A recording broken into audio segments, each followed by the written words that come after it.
balik lagi sama gue Felix hari ini. Dan hari ini gue akan bahas lagi tentang sepak bola.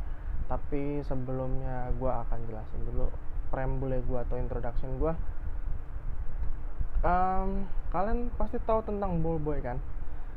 Ya, tugas-tugas ball boy dan keuntungan-keuntungannya. Dan di setiap pertandingan profesional tuh pasti ada ball boy yang kalian lihat anak-anak kecil yang suka ngambil bola. Nah, hari ini gue akan bahas fungsi dari ball boy apa sih dan keuntungannya jadi ball boy itu apa. Nah, kita akan lihat di sini. Oke, kita dari tugasnya dulu kita lihat ya secara rinci. Ball boy itu istilahnya itu kan dikasih ke anak-anak atau remaja yang anak-anak U13 sampai U16 yang ditugaskan oleh klub sendiri untuk mengambil bola dalam sebuah pertandingan yang keluar dari lapangan ya, atau ngasih bola cadangan saat dibutuhkan. Tapi untuk bisa menjadi ball boy ada syarat-syaratnya. Pertama, bisa datang ke setiap pertandingan home club, pertandingan home ya, bukan pertandingan away. Yang kedua, energik dan punya stamina tinggi karena lu harus cepat-cepat ngambil bola. Yang ketiga, bisa dengan cepat menangkap dan melempar bola. Lalu yang keempat, bersedia duduk di segala cuaca. Kenapa? Karena mau itu cuacanya lagi dingin, lagi hujan, atau lagi panas, atau lagi hangat, itu lo harus siap dalam segala kondisi apapun, karena itu bagian penting dari tugas ball boy.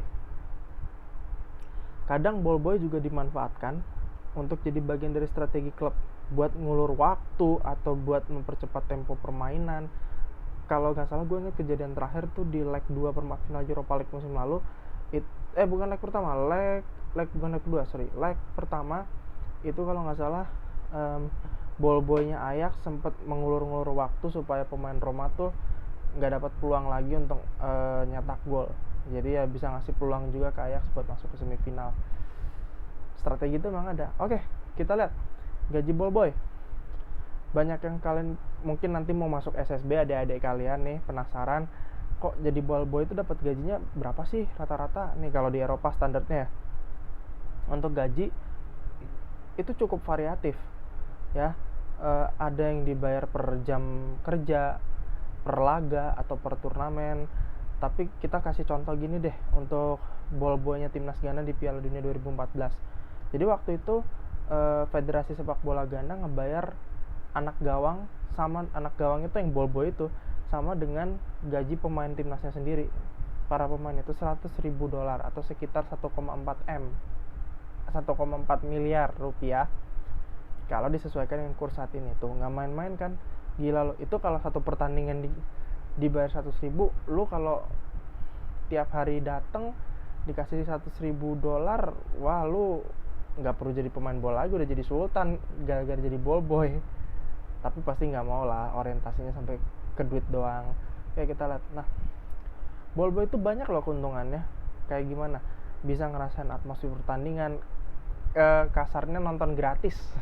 Jadi ball boy itu enak, jadi bisa nonton gratis pertandingannya tiap minggu. Tapi pertandingan kandang. Terus ketemu pemain idola, maksudnya kayak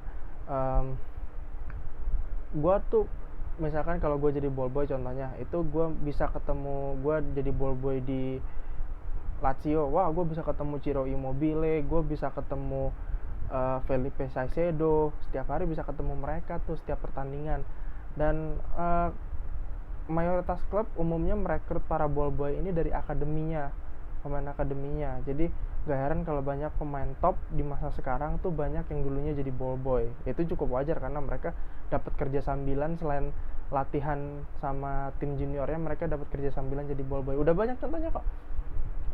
Ada Mateo Kovacic, dia pernah jadi ball boy waktu zaman Steven Gerrard. Isco waktu Santi Cazorla masih main. Pep Guardiola juga zamannya siapa ya, lupa gue tuh.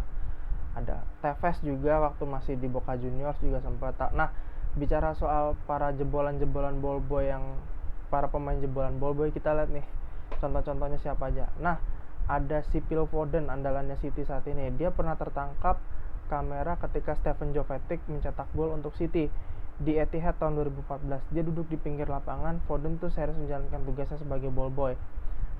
Gak lama berselang, 7 tahun kemudian Foden mempostingnya di Twitter tuh, gambar akun Twitternya berketerangan bagaimana ini dimulai dan bagaimana ini perkembangannya. Jadi gue kayak menggambarkan tuh di postingan Twitternya Phil Foden itu kayak, ini kecil, gue waktu kecil 2014 gue ngambil bola buat Stefan Jovetic, 7 tahun kemudian gue main bersama City dan bawa juara. Nah, sorry, itu bukan Isco tadi, salah. Brahim Diaz. Nah, Brahim Diaz ini ternyata yang sekarang lagi main di Milan, ini pernah jadi ball boy di Malaha tahun 2012. Jadi dalam sebuah jepretan fotografer itu ada latar belakangnya Santi Cazorla lagi rangkulan sama Isco, merayakan gol. Dan gak lama 7 tahun kemudian Diaz bergabung dengan Real Madrid dan satu klub juga dengan Isco, walaupun sekarang dia lagi di Milan.